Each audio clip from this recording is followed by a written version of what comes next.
The courtroom was silent. The kind of silence that felt heavy, pressing down on everyone like an invisible weight. Judge Thomas Reynolds sat at his bench, flipping through the case file in front of him. A robbery. The suspect had been caught red-handed. The evidence was strong. The prosecutor had everything lined up. This was supposed to be an open-and-shut case. Then, Thomas looked up. His eyes locked on the man standing in the defendant's seat. For a second, everything around him faded. The lawyers, the jury, the bailiff, even the air itself.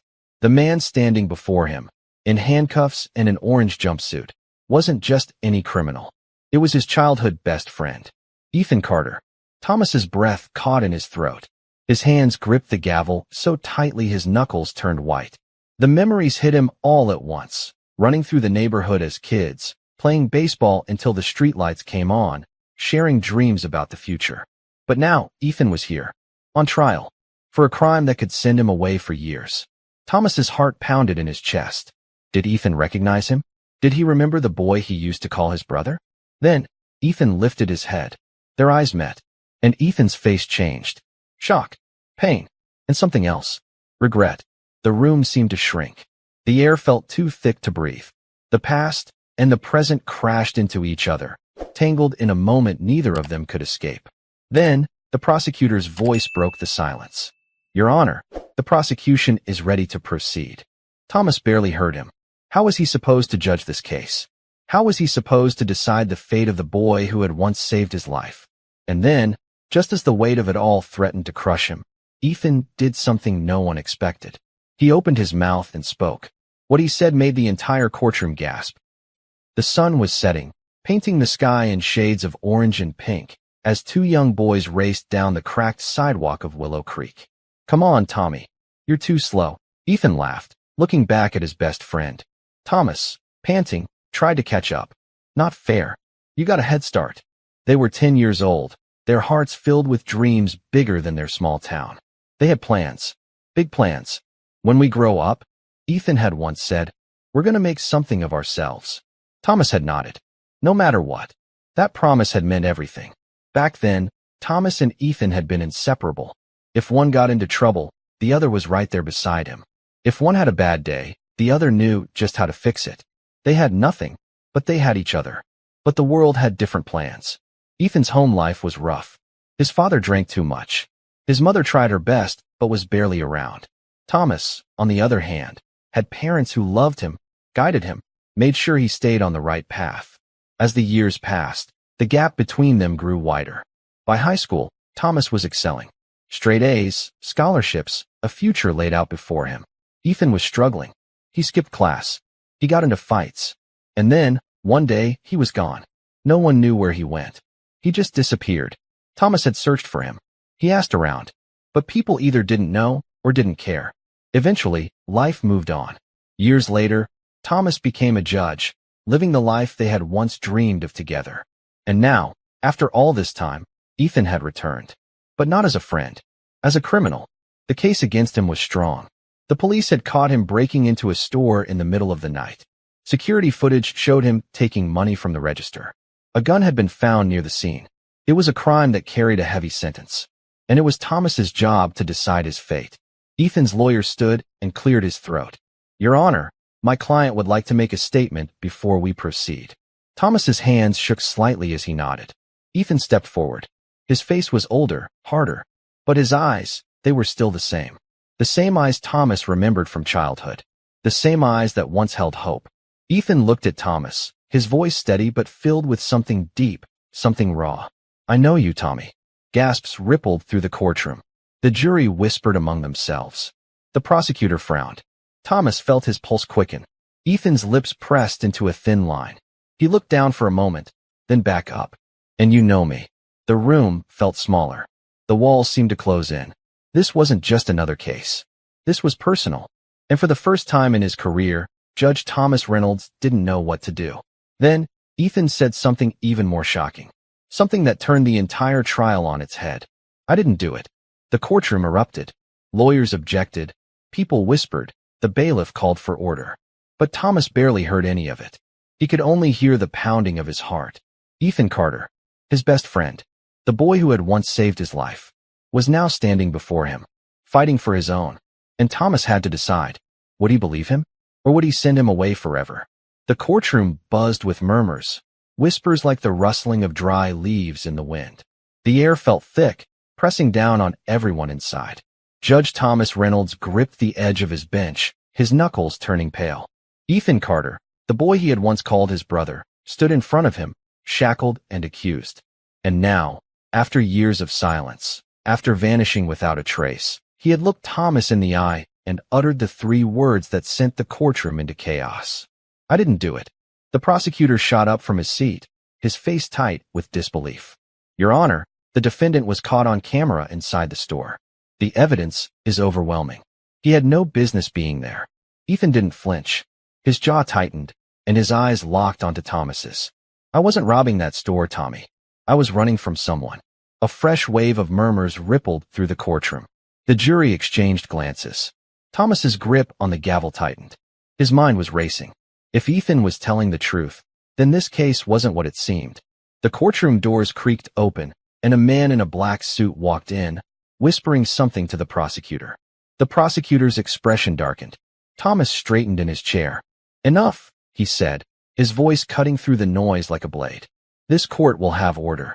Silence fell again. He turned to Ethan. Explain yourself. Ethan swallowed, shifting slightly in his chains. I was being chased. The prosecutor scoffed. By who? The cops. Ethan's eyes flashed.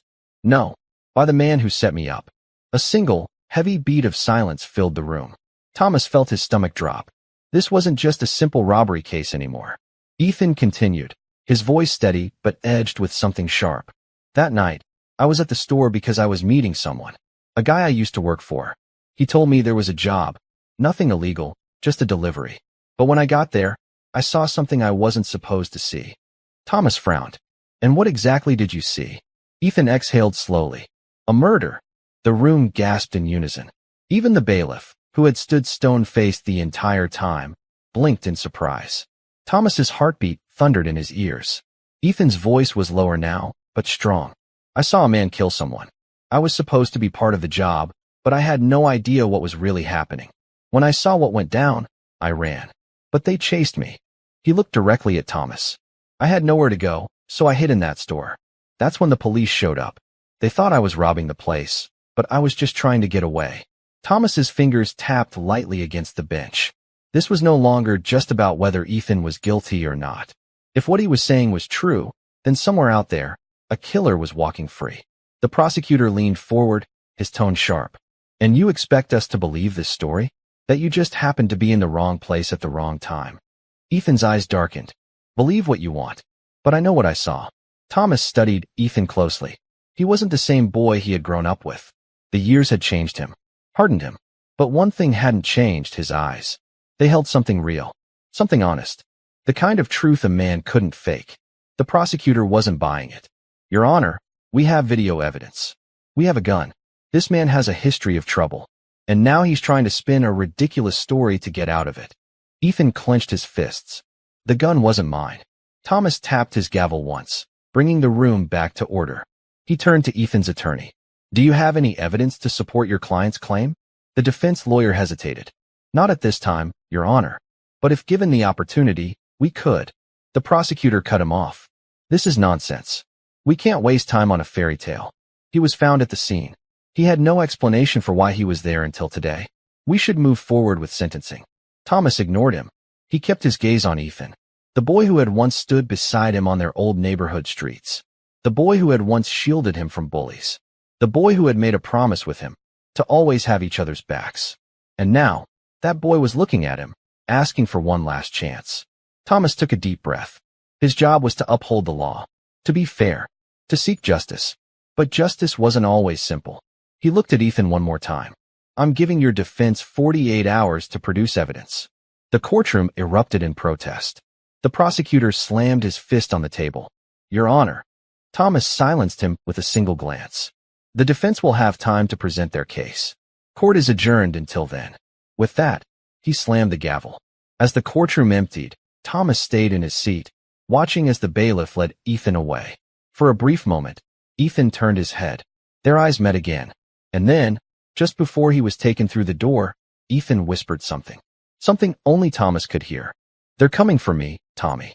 Then he was gone. Thomas sat there, unmoving. A strange feeling crawled up his spine. Something wasn't right. And deep down, he knew. The real danger hadn't even started yet. Judge Thomas Reynolds sat alone in his chambers, staring at the wall, but seeing nothing. Ethan's words echoed in his mind. "They're coming for me, Tommy." Thomas exhaled slowly, his fingers pressed against his temples. He had spent years making decisions based on facts, logic, and the law. But now, something much deeper was pulling at him. Ethan had been accused of a crime, but everything in Thomas's gut told him his old friend was telling the truth. If Ethan had really witnessed a murder, then someone out there wanted him silenced. And if that was true, delaying this case by 48 hours might have just put Ethan's life in danger.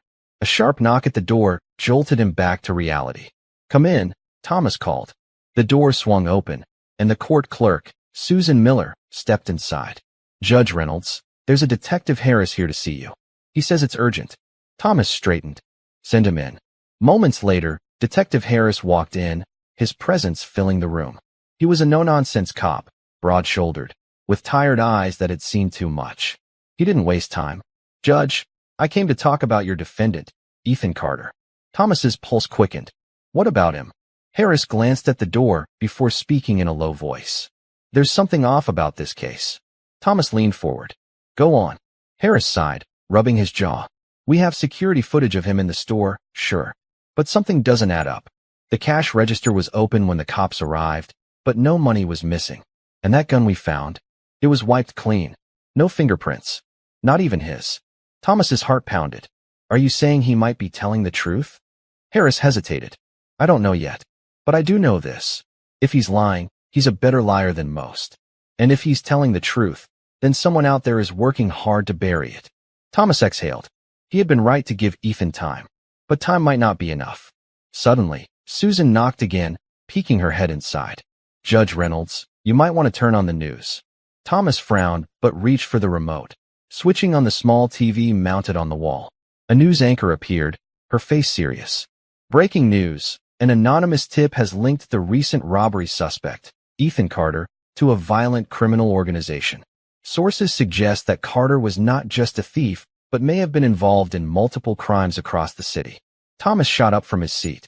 "What?" Detective Harris cursed under his breath. "That's a lie. I just ran his record. No connections to any gangs." Susan covered her mouth, her eyes wide.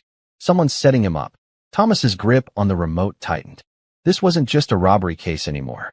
Someone powerful wanted Ethan out of the picture, and they were willing to manipulate the media to do it. Thomas turned back to Harris. "You said something felt off. You were right. Someone's trying to destroy him before he can talk." Harris nodded. "Which means he's in real danger. If they don't get him in prison, they'll get him before the trial even starts." Thomas's stomach twisted. Ethan was being held at the county jail. If someone wanted him dead, they wouldn't wait long. Thomas grabbed his coat. "We need to get to him now." The county jail was dimly lit, the air thick with the scent of sweat and stale coffee.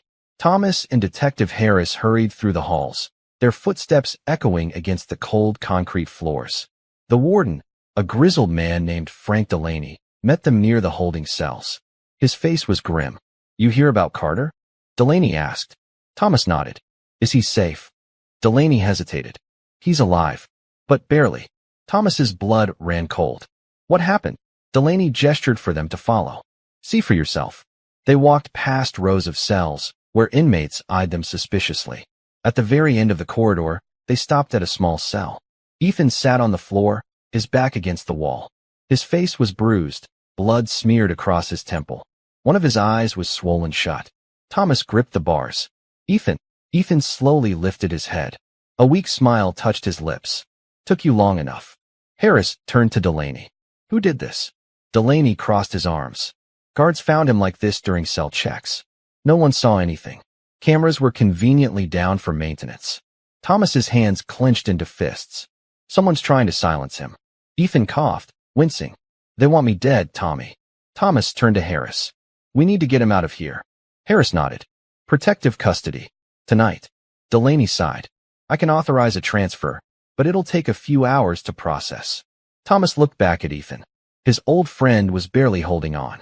He had already survived one attack. Would he survive another? Then, from down the hall, a loud commotion broke out. A guard sprinted towards them, his face pale. "We have a problem," he shouted. "There's been a breach. Armed men just stormed the east entrance." Harris reached for his gun. "They're here for Ethan." Panic shot through Thomas like lightning. They weren't trying to frame him anymore. They were here to finish the job, and they weren't going to stop until Ethan Carter was dead. The echo of gunfire cracked through the jail corridors, sending guards scrambling for cover. Thomas's heart pounded as he instinctively pulled Ethan's cell door. Locked. Detective Harris had already drawn his weapon, his stance tense as he turned toward the approaching shouts. "We need to move. Now." Ethan struggled to his feet, wincing. "You think," he muttered, blood trickling from his split lip. The warden, Delaney, grabbed his radio, barking orders. "Lock down. Lock down the facility now." But it was too late. The chaos had already begun. Another shot rang out. Then another. Thomas turned toward Ethan, panic lacing his voice. "We have to get you out of here." Ethan let out a dry laugh. "I'd love to, but unless you've got a magic key, I'm stuck." Harris wasted no time. He spun toward Delaney. "Get this door open." Delaney hesitated. "I can't just." Harris leveled him with a glare. "If they get in here, this man is dead. Open it." Delaney cursed under his breath, but fumbled for his keys. More shouting erupted from the hallway. Then a scream. They were getting closer. Harris took position, his gun aimed at the doorway. "We're out of time." Finally, Delaney found the right key and jammed it into the lock. The metal door groaned as it swung open. Ethan stumbled out, grabbing onto the bars for balance. "Come on," Harris said, already moving. They rushed down the corridor, weaving between cells as inmates banged on their bars, yelling and jeering. The emergency alarms blared, bathing the hallway in flashing red lights. Then, just as they rounded the corner, a masked man appeared, dressed in black, armed with a rifle. He lifted his weapon. Harris fired first. The shot echoed, and the man crumpled to the floor. Thomas barely had time to breathe before another attacker rushed toward them. Ethan, despite his injuries, reacted first. He lunged, grabbing a loose baton from a guard's fallen belt. With a desperate swing, he cracked it across the man's head. The attacker groaned, staggering, before dropping to the ground. Ethan panted, gripping the baton like a lifeline. "Guess I still got it." "No time for celebrations," Harris snapped. "Move." They sprinted toward the emergency exit. But just as they reached the door, it burst open. 3 men stormed in, their faces hidden behind masks. Ethan skidded to a stop. "Oh, come on." They raised their guns. Harris grabbed Thomas and shoved him against the wall. "Stay down." The world exploded into chaos. Gunfire roared. Sparks flew as bullets ricocheted off metal bars. Ethan ducked behind a row of lockers. Harris returned fire, taking out one of the attackers. But the other 2 advanced, their weapons trained on Ethan. Time seemed to slow. Ethan pressed his back against the lockers, breathing hard. Blood dripped down his face. He had no gun, no protection, and the men were closing in. Thomas gritted his teeth. He couldn't just stand there. Not again. Not after everything Ethan had done for him as kids. Without thinking, he grabbed a fallen guard's baton and hurled it across the floor. Ethan caught it just as the first attacker lunged. With a swift, brutal motion, Ethan swung low, striking the man's knee. The attacker howled in pain, collapsing. The second man raised his gun, but Harris was faster. A single shot rang out. The last attacker fell. Silence. Then, a new sound. The distant wail of sirens. Backup was finally coming. Harris exhaled, lowering his gun. "Let's go before more show up." They burst through the emergency exit, stumbling into the cool night air. The lot was empty except for a single police vehicle parked at the edge. Harris motioned toward it. "We take that." "Now." Delaney hesitated. "I can't just." Thomas shot him a look. "Either you help us, or you explain to your bosses why a judge and a key witness were gunned down in your jail." Delaney sighed and tossed Harris the keys. They piled into the car. Harris took the driver's seat, peeling out of the lot just as another round of gunfire exploded behind them. As they sped away, Thomas finally exhaled, his hands still shaking. Ethan, slumped in the back seat, let out a tired chuckle. "Well, that was fun." Thomas shot him a glare. "You almost died." Ethan grinned, blood staining his teeth. "Yeah, But I didn't. Harris cut in, his tone sharp. We're not safe yet. Whoever these guys are, they're not going to stop. Thomas ran a hand down his face. He had started this day as a judge overseeing a case. Now, he was on the run with a fugitive. The law wouldn't protect Ethan anymore. If Thomas wanted the truth, he was going to have to find it himself. And that meant going back. Back to where everything had gone wrong. Back to where Ethan's nightmare had begun. The stolen police car sped down the darkened highway, its tires slicing through the wet pavement. Rain drizzled from the sky, blurring the streetlights as Thomas gripped the edge of his seat. His heart was still pounding, the chaos of the jail escape replaying in his mind. Ethan sat slumped in the back seat, one hand pressed against his ribs. Blood smeared his torn jumpsuit, but his lips curled into that same cocky grin Thomas remembered from their childhood. Well, Tommy, he muttered, his voice hoarse. That was one way to get me out. Thomas turned in his seat. This isn't funny, Ethan. You were nearly killed in there. Ethan winced as he shifted. Yeah, I noticed. But thanks for not letting me die. I'd say I owe you one, but I think we're a little past that now. Harris, his eyes locked on the road, kept his voice low. We're not out of the woods yet. They'll be looking for us. We need to lay low. Thomas rubbed his temples. He was still wearing his judge's robe, still feeling the weight of the gavel in his grip, and yet here he was, running from the law with a fugitive. How had things gone so wrong so fast? We need to figure out who those men were, he said. Ethan let out a dry chuckle. Wish I knew. Thomas turned fully in his seat. You really don't. Ethan exhaled, his jaw tightening. I told you, Tommy. I was supposed to meet someone that night. A guy from my old crew. Thomas's stomach twisted. Old crew. Ethan gave him a tired smirk. Yeah, let's just say life didn't go the way I planned after I left town. Thomas frowned. Ethan, I wasn't robbing that store, Ethan interrupted. But I wasn't exactly a saint either. Silence filled the car. Harris finally spoke. Who were you meeting? Ethan hesitated, his fingers tapping against the car door. Guy named Logan Pierce. Thomas's brow furrowed. That name sounds familiar. Harris nodded. It should. Logan Pierce is one of the biggest arms dealers in the state. Runs half the illegal weapons trade on the East Coast. Thomas's blood ran cold. And you were working for him? Ethan scoffed. Not exactly.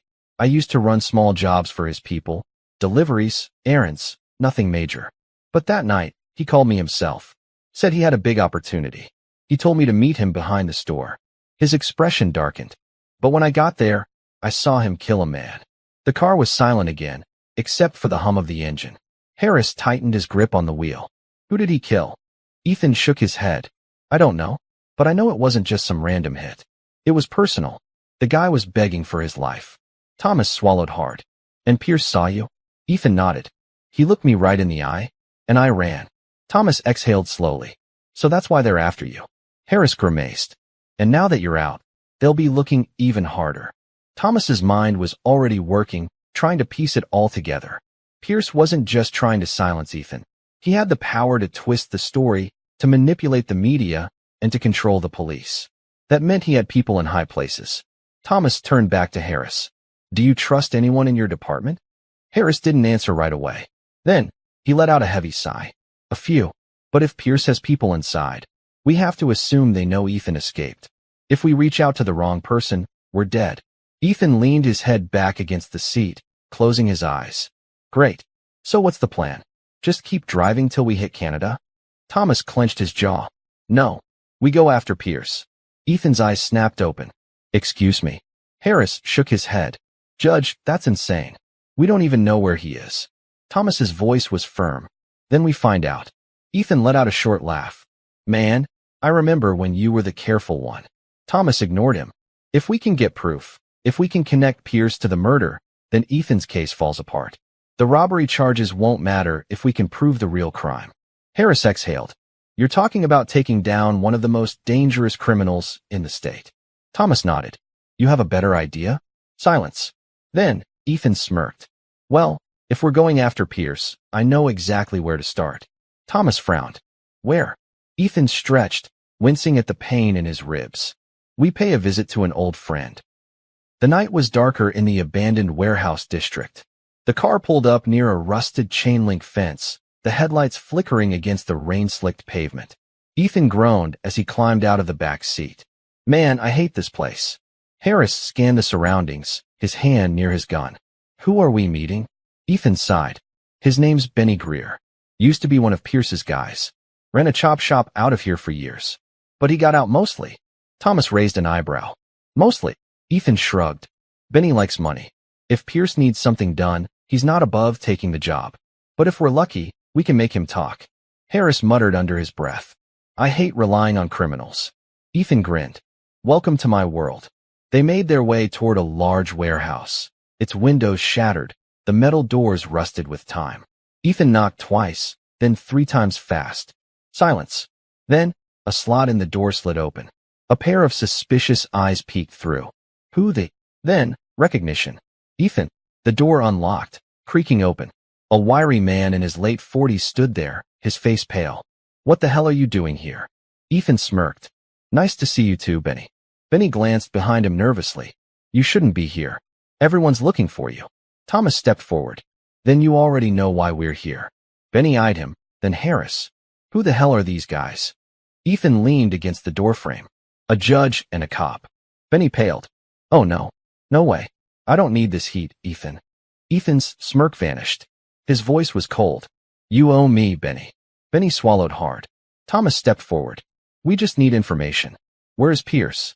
Benny hesitated, his foot tapping against the ground. Then, finally, he's at the docks, Benny muttered. Pier 17. Meeting some guys tonight. Big deal going down. Thomas and Harris exchanged glances. Ethan's smirk returned. See? That wasn't so hard. Benny grabbed his wrist. You don't get it, man. Pierce isn't just some thug. He's got cops, politicians, people you don't even know about. If you go after him, his voice dropped to a whisper. You're already dead. The night air at the docks was thick with the scent of salt water and diesel fuel. Pier 17 loomed ahead, a series of stacked shipping containers forming a steel labyrinth under flickering floodlights. The rain had stopped, leaving the pavement slick and shining under the glow of a single street lamp. Thomas, Ethan, and Harris crouched behind an abandoned forklift at the edge of the dockyard. The low rumble of voices drifted toward them from a group of men standing near a black SUV. Ethan exhaled slowly. Well, there he is. Thomas followed his gaze and spotted him. Logan Pierce. The man was tall, lean, dressed in a tailored black suit that somehow looked out of place against the gritty backdrop of the docks. He stood with the kind of confidence that came from knowing he was untouchable. Next to him, a group of armed men stood guard, their hands resting on their weapons. Harris whispered, We're walking into a death trap. Ethan smirked. Well, yeah. But what's life without a little risk? Thomas ignored him. What's the plan? Harris sighed. We need proof that Pierce ordered the hit. If we can record him admitting to it, we can take him down. Ethan rubbed his bruised jaw. And how exactly do we do that without getting shot? Thomas reached into his pocket and pulled out a small recording device. We get close enough to catch him in the act. Ethan blinked. Oh, easy. Walk right into a meeting with one of the most dangerous criminals in the state and hope he feels chatty. Thomas stared at him. You got a better idea? Ethan's grin faded. He glanced at the men by the SUV, his expression growing serious. Yeah, I do. Before Thomas could react, Ethan stood up and walked out from behind the forklift. Harris cursed. What the hell is he doing? Thomas's stomach dropped. Buying us time.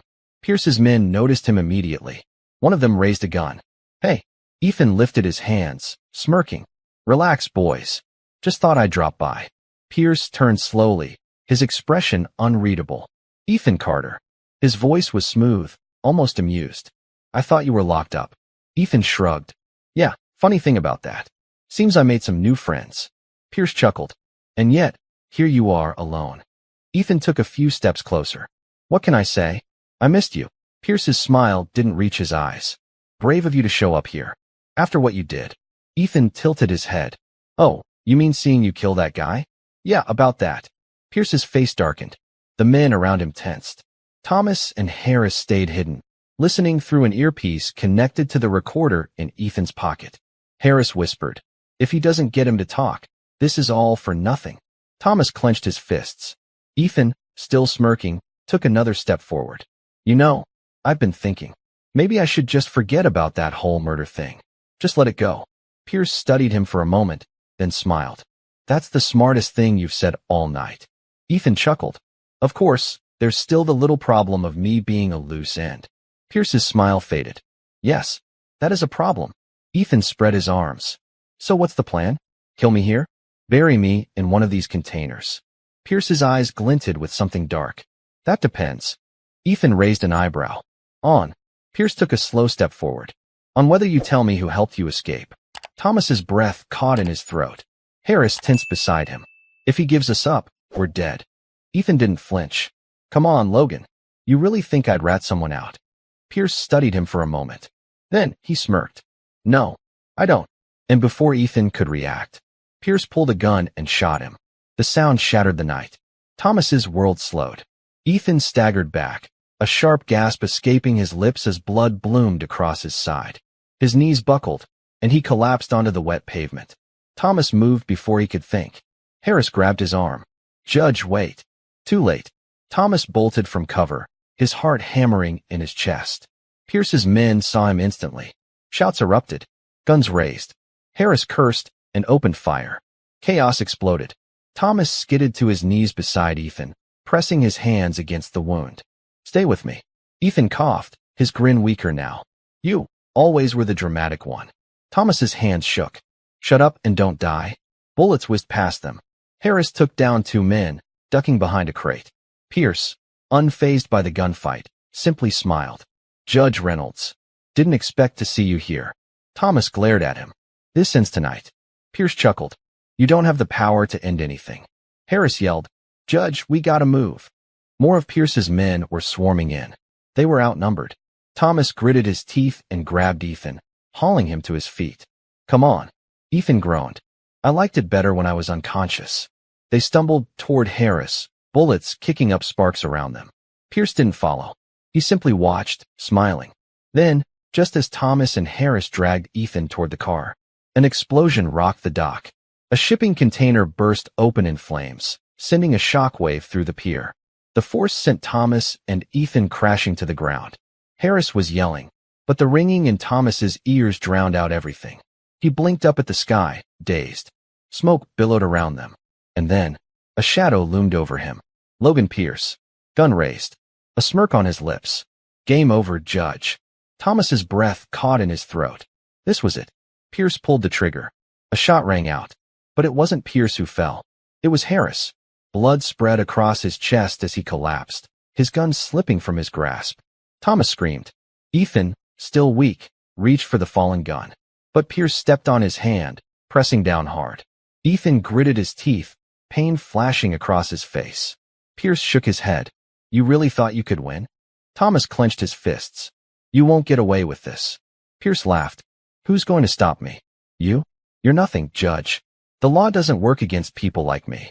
Thomas's mind raced. Harris was down. Ethan was too weak to fight. And he had no weapon. This was it. The end. And then, the sound of sirens filled the air. Dozens of flashing lights appeared at the edge of the docks. Police cars. SWAT vans. Everything. Pierce's smirk faded. What the? Ethan grinned weakly. Looks like someone made a call. Pierce's men scattered. Some ran. Some fired at the incoming police, only to be met with overwhelming force. Thomas struggled to his feet. Pierce stepped back, his expression unreadable. Then, without a word, he turned and ran. Thomas clenched his jaw. Not this time. Ignoring the pain, he took off after him. This wasn't over. Not yet. Thomas ran. His breath was ragged, his legs burned, but he didn't stop. Logan Pierce was ahead of him, darting through the maze of shipping containers, his footsteps echoing through the dockyard. The flashing lights of police cars painted the night in streaks of red and blue, but they were still too far. If Pierce got away now, he'd disappear. Thomas wouldn't let that happen. Pierce glanced over his shoulder and saw Thomas closing in. With a curse, he veered sharply to the left, ducking into a narrow passage between two stacked containers. Thomas pushed himself harder. His heart pounded like a drum, but he had one thing keeping him going. Justice. No, not just justice. Ethan. Harris. The lives Pierce had tried to destroy. Thomas turned the corner and barely dodged a bullet. Pierce had stopped, his gun raised. Thomas threw himself behind a crate just as another shot rang out, splintering the wood beside his head. Come on, Judge. Pierce called out, his voice smooth, taunting. You really think this ends with me in cuffs? Thomas's pulse raced. He had no gun, no cover. He was outmatched. But he wasn't out of options. He glanced up and saw a rusted metal beam running between the containers. An idea formed. A reckless, dangerous idea. Pierce fired again, the bullet slamming into the crate. Thomas took his chance. He launched himself up, grabbing the beam and swinging his body over it. His arms screamed in protest, but he didn't let go. Pierce took another step forward, his gun trained on the crate. I'll give you credit. You've got guts. Thomas didn't wait. He dropped down, right on top of Pierce. The two men hit the ground hard. The gun skidded away across the pavement. Pierce cursed, but Thomas didn't give him a second to recover. He swung. His fist connected with Pierce's jaw, snapping his head to the side. Pierce grunted but shoved Thomas off, rolling to his feet. He wiped the blood from his lip and grinned. I didn't think you had it in you. Thomas stood, his fists clenched. You destroyed lives, Pierce. You tried to kill Ethan. You shot Harris. His voice shook with fury. This ends now. Pierce chuckled. You really think you're the hero in this story? He cracked his knuckles. All right, Judge. Let's see what you've got. He lunged. Thomas barely dodged the first punch. The second clipped his shoulder, sending pain shooting down his arm. Pierce was fast, but Thomas was determined. He ducked under another swing and drove his knee into Pierce's ribs. Pierce staggered back, cursing. Thomas didn't stop. He grabbed the front of Pierce's suit and slammed him against the container. This is for Harris. He threw a punch. Pierce's head snapped back. This is for Ethan. Another punch. Pierce coughed, blood dripping from his mouth. Thomas's chest heaved.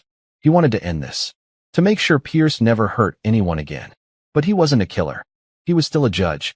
Instead, he grabbed Pierce's arms and twisted them behind his back, forcing him to the ground. Logan Pierce, Thomas said, his voice cold. You're under arrest. The sound of approaching footsteps filled the air. SWAT officers burst into the alley, their guns raised. Hands where we can see them, one of them barked. Thomas stepped back, breathing hard. The officers swarmed Pierce, forcing him into cuffs. Pierce just laughed. You think this changes anything? Thomas stared down at him. Yeah, I do. The officers dragged Pierce away. Thomas finally allowed himself to breathe. It was over. Ethan groaned as the paramedics loaded him into the ambulance. You know, Tommy, I think I liked it better when we just played baseball. Thomas chuckled, exhaustion washing over him. Me too. Ethan winced as a medic pressed a bandage to his side. So, am I still a fugitive? Thomas shook his head. The charges will be dropped. With Pierce arrested and the truth out, you'll be cleared. Ethan sighed in relief. Good. I'd make a terrible prisoner. Thomas smirked. Yeah, I noticed. The humor faded as he looked toward another ambulance. Detective Harris was being lifted onto a stretcher, unconscious but still breathing. The bulletproof vest had saved his life, but just barely. Thomas swallowed hard. He'll be okay, right? One of the medics nodded. He's lucky. A few inches lower, and it would have been fatal. Thomas exhaled, his chest tightening. Harris had risked everything to help him, to do the right thing. Just like Ethan had all those years ago.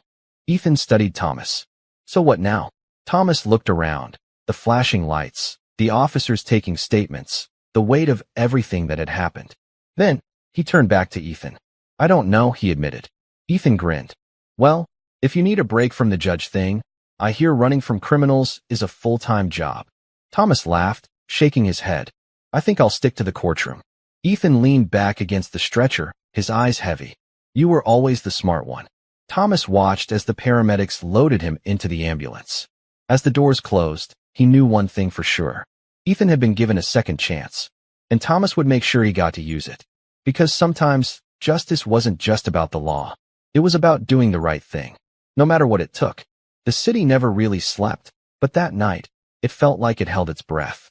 Thomas sat in a hard plastic chair outside the hospital room, his elbows resting on his knees. His suit was wrinkled, his tie loosened, and his knuckles still ached from punching Logan Pierce. But none of that mattered. What mattered was the man lying behind that door. Ethan Carter, his best friend. The doctors had stabilized him, but he'd lost a lot of blood. He was lucky to be alive. Thomas ran a hand over his face, exhaustion sinking into his bones.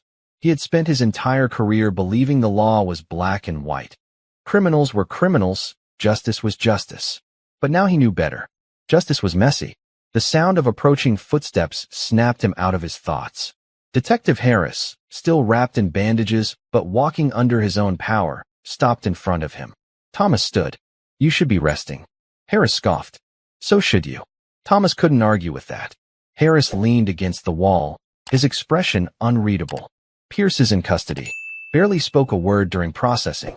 But you were right about one thing. He's got people on the inside." Thomas stiffened. "What do you mean?" Harris's jaw clenched. "By the time we booked him, half his men had already disappeared. No traces. No witnesses. Someone in the department is covering for him." Thomas exhaled sharply. "Which means this isn't over." Harris nodded. "Not even close." Silence stretched between them. Then, Harris reached into his coat and pulled out a small, black flash drive. He held it up between two fingers. Thomas frowned. "What is that?" Harris's lips curled into a grim smile. "Insurance." Thomas took the drive, feeling its weight despite its size. "What's on it?" "Everything," Harris said. "Pierce's financial records, offshore accounts, names of people on his payroll. I pulled it off a secure server before we took him down." Thomas's stomach twisted. "Who's on it?" Harris hesitated. Then he said a name. Thomas felt the floor drop out from under him. "No," he whispered. But he already knew Harris wasn't lying. The name on that list belonged to someone powerful, someone untouchable, and someone who would do anything to keep their secret buried. Thomas had just walked into a much bigger fight. And this time, the enemy was watching. The weight of the flash drive in Thomas's palm felt heavier than it should. It wasn't just a piece of plastic and metal. It was a ticking time bomb. A single piece of evidence that could expose something far bigger than Logan Pierce. And the name Harris had whispered? It was a name that could shake the entire system. Judge William Calloway. One of the most respected names in the legal world. A man Thomas had looked up to. A man who had mentored him. A man who, if this drive was telling the truth, had been working with Logan Pierce all along. Thomas swallowed hard. "Are you absolutely sure about this?" Harris's expression was grim. "I wouldn't have brought it to you if I wasn't." The hospital hallway felt smaller, the fluorescent lights harsher. Thomas's mind raced. Calloway wasn't just any judge. He was influential, connected, and deeply embedded in the system. If he had been protecting Pierce, it meant this corruption went all the way to the top. And it also meant that Thomas, Harris, and Ethan had just made themselves targets. Harris sighed, running a hand over his bruised face. "We need to be smart about this. If Calloway's involved, we can't just hand this over to anyone. We have no idea who else is in on it." Thomas nodded, gripping the drive tightly. "Then we need proof. More than just this." Harris smirked slightly. "You're suggesting we dig deeper into one of the most powerful men in the legal system? Not exactly a small task." Thomas exhaled. "It's the only way." A weak voice cut through the tension. "Whatever you guys are planning, count me out." Thomas turned sharply. "Ethan." He was awake. His face was pale, his lips cracked, but his eyes were alert as he stared at them from the hospital bed. Thomas moved closer. "Ethan." Ethan groaned, adjusting himself against the pillows. No. I barely survived that mess at the docks. You're telling me there's more?" Thomas and Harris exchanged glances. Ethan sighed, rubbing a hand over his face. "Of course there's more." Harris smirked. "Welcome back to the fight." Ethan groaned again. "Remind me to never do you guys a favor again." Thomas chuckled despite the tension. But then his expression hardened. "Ethan, this is serious. Calloway is involved." Ethan blinked. "Wait, Judge Calloway? The guy they put on law school posters?" Thomas nodded. "If he's been working with Pierce, that means he has connections everywhere. Cops, lawyers, politicians. We can't trust anyone." Ethan's smirk faded. "Great. So what's the plan?" Thomas sat down in the chair beside the bed. "We find the weak link." Harris crossed his arms. "Calloway's been careful for years. If he's connected to Pierce, there has to be something we can use to bring him down." Ethan frowned, staring at the ceiling. "What about money? Guys like that always have dirty money somewhere." Harris nodded. "Pierce's offshore accounts might lead back to Calloway." He gestured to the flash drive. "There could be something on there." Thomas thought for a moment, then turned to Harris. "Can you decrypt it?" Harris sighed. "I can try, but it'll take time." Thomas tapped his fingers against the chair. "Then we lay low until we have what we need." Ethan scoffed. "You mean you lay low? I'm stuck in this bed." Thomas smirked. "For now." Ethan rolled his eyes. I hate you. But there was a familiar warmth in his voice. The same warmth from when they were kids, running through the streets, dreaming of something bigger. Except now, those dreams had turned into a fight for survival. Thomas's phone buzzed. Unknown number. His stomach tightened. He hesitated, then answered. Hello. A voice crackled through the line. Low. Cold. You should have left it alone, Judge. Thomas's breath caught in his throat. The call ended. Silence. Harris's expression darkened. Who was that? Thomas clenched his jaw. They know. Ethan groaned. Yeah, definitely count me out. But Thomas knew there was no way out. Not until this was over. Not until justice was served. The night pressed in on the city like a heavy weight, the streetlights barely piercing through the thick fog that had rolled in. Thomas gripped the steering wheel, his knuckles white as he drove through the near-empty streets. Harris sat in the passenger seat, tapping away at his laptop, the glow of the screen illuminating his face. The decrypted files from the flash drive were slowly loading, each document potentially carrying the key to exposing Judge Calloway.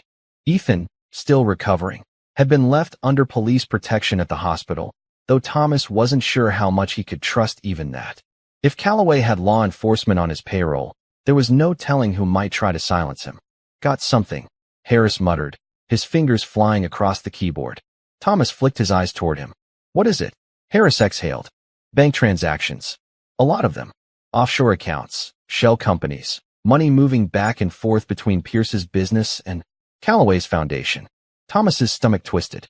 Calloway had spent years building his reputation as a champion of justice, mentoring young judges, fighting for reforms, speaking out against corruption. And yet, here was the truth. He had been funding criminals all along. Thomas pulled into an abandoned parking lot, putting the car in park before turning to Harris. This is it. This proves his connection. Harris didn't look relieved. He ran a hand over his face. It's not enough. Thomas frowned. What do you mean? This is direct proof of financial ties. Harris shook his head. It's not smoking gun enough. Calloway can argue these are donations, or that the foundation had no idea where the money was coming from. We need something solid, something that directly links him to ordering the hits, to silencing witnesses. Thomas exhaled sharply. So we're back to square one. Harris hesitated. Not exactly. He turned the laptop toward Thomas, pointing to a recent transaction. This payment, 1 week ago, $2 million, wired from a shell company linked to Calloway's accounts. Thomas's eyes narrowed. To who? Harris's expression darkened. A known fixer. Goes by the name Victor Hale. The name sent a chill down Thomas's spine. He had heard of Hale before, a ghost in the criminal underworld, a man who made problems disappear. If Calloway had paid him, he wasn't just moving money, Thomas muttered. He was paying for a hit. Harris nodded. And we both know who that hit was meant for. Ethan. Thomas clenched his jaw. Where is Hale now? Harris typed rapidly, scanning the results. Looks like he operates out of a club downtown. High-end place. Invitation only. Thomas didn't hesitate. Then that's where we're going. Harris sighed. You know, walking into a place like that is suicide, right? Thomas gave a small, humorless smile. Then it's a good thing we're both terrible at staying alive. Harris chuckled. Fair point. He closed the laptop and tucked it into his bag. Let's go see if we can crash a party. The club was unlike anything Thomas had ever seen. It wasn't flashy or loud. It was sleek, quiet, exclusive. The kind of place where millionaires and criminals rubbed elbows over expensive whiskey and whispered deals that could change the fate of nations.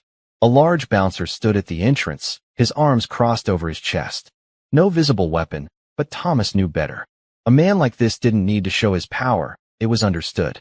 Harris adjusted his jacket, glancing at Thomas. How do you want to do this? Thomas thought for a second.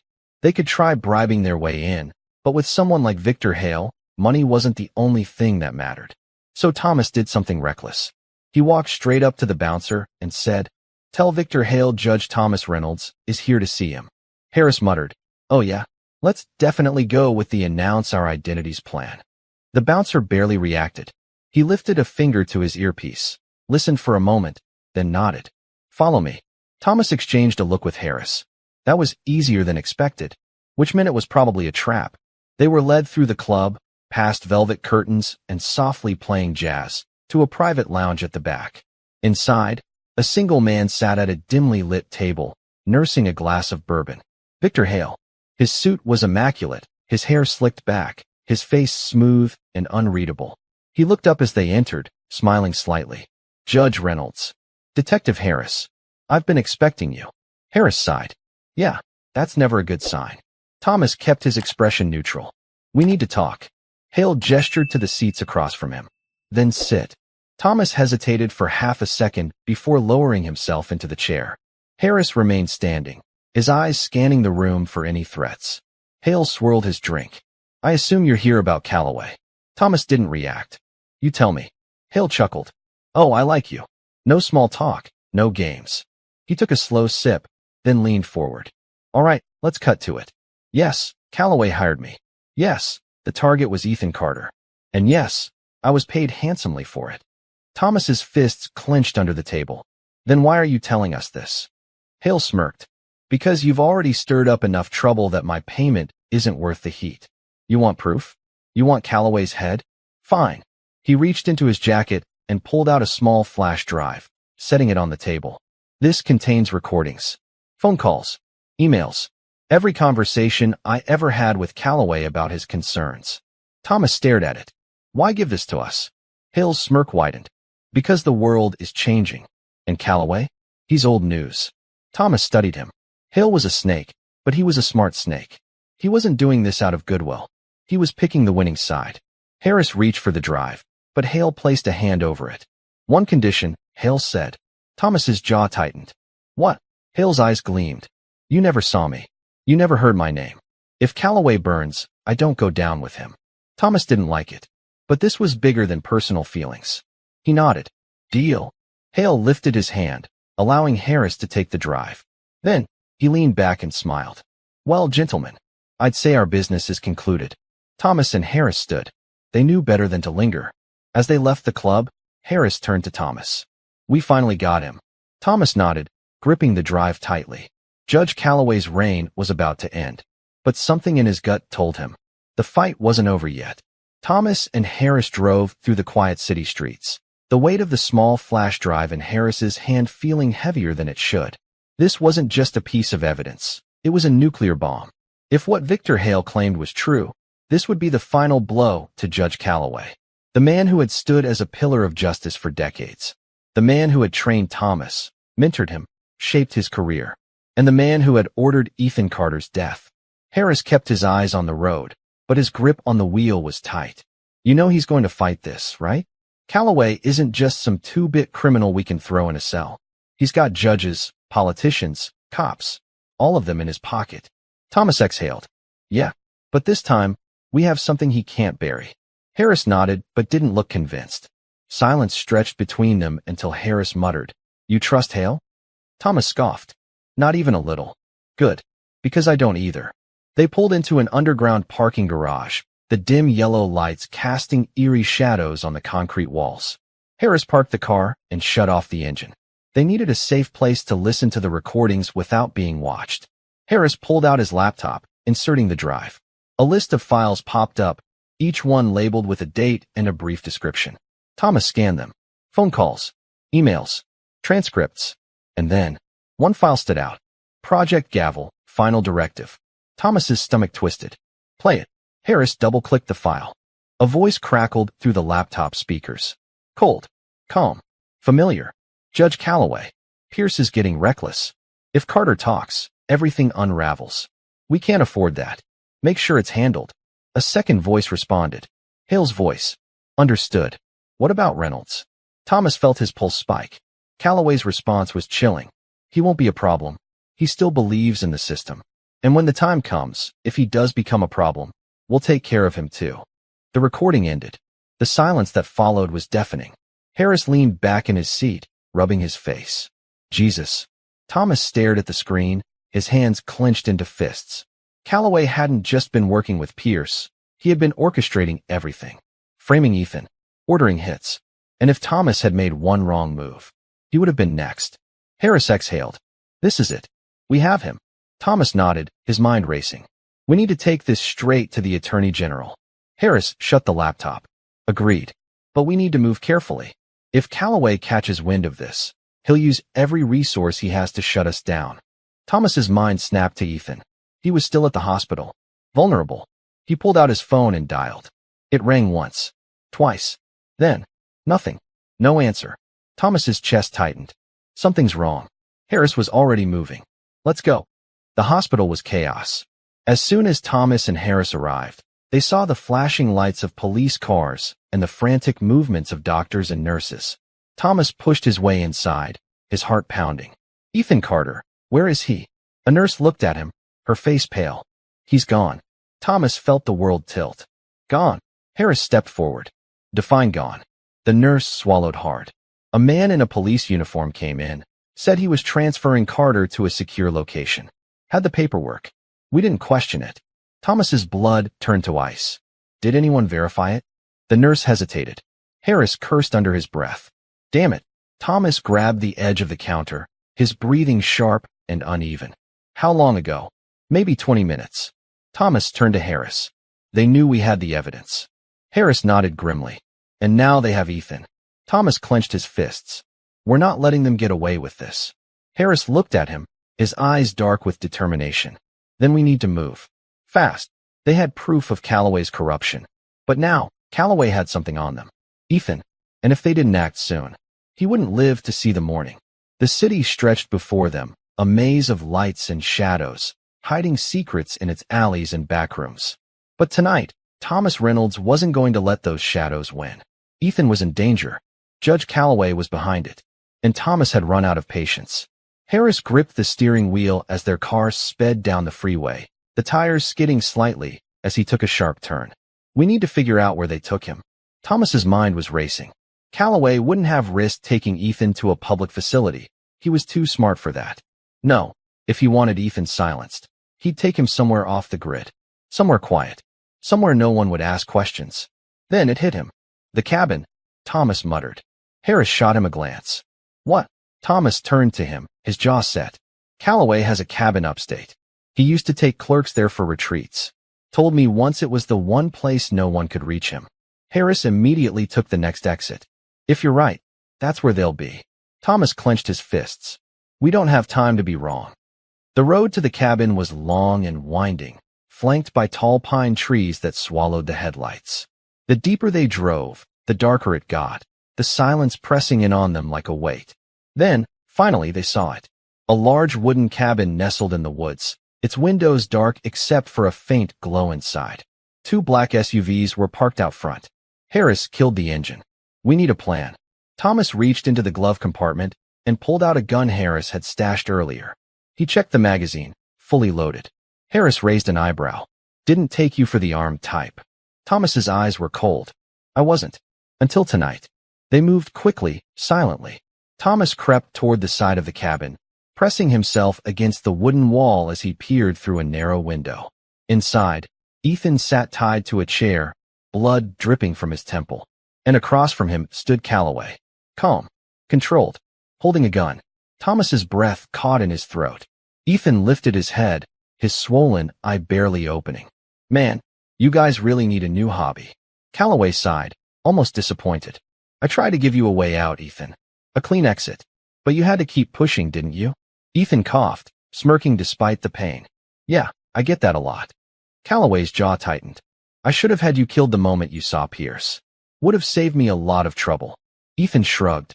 Sorry to ruin your week. Calloway shook his head. You think this is a joke?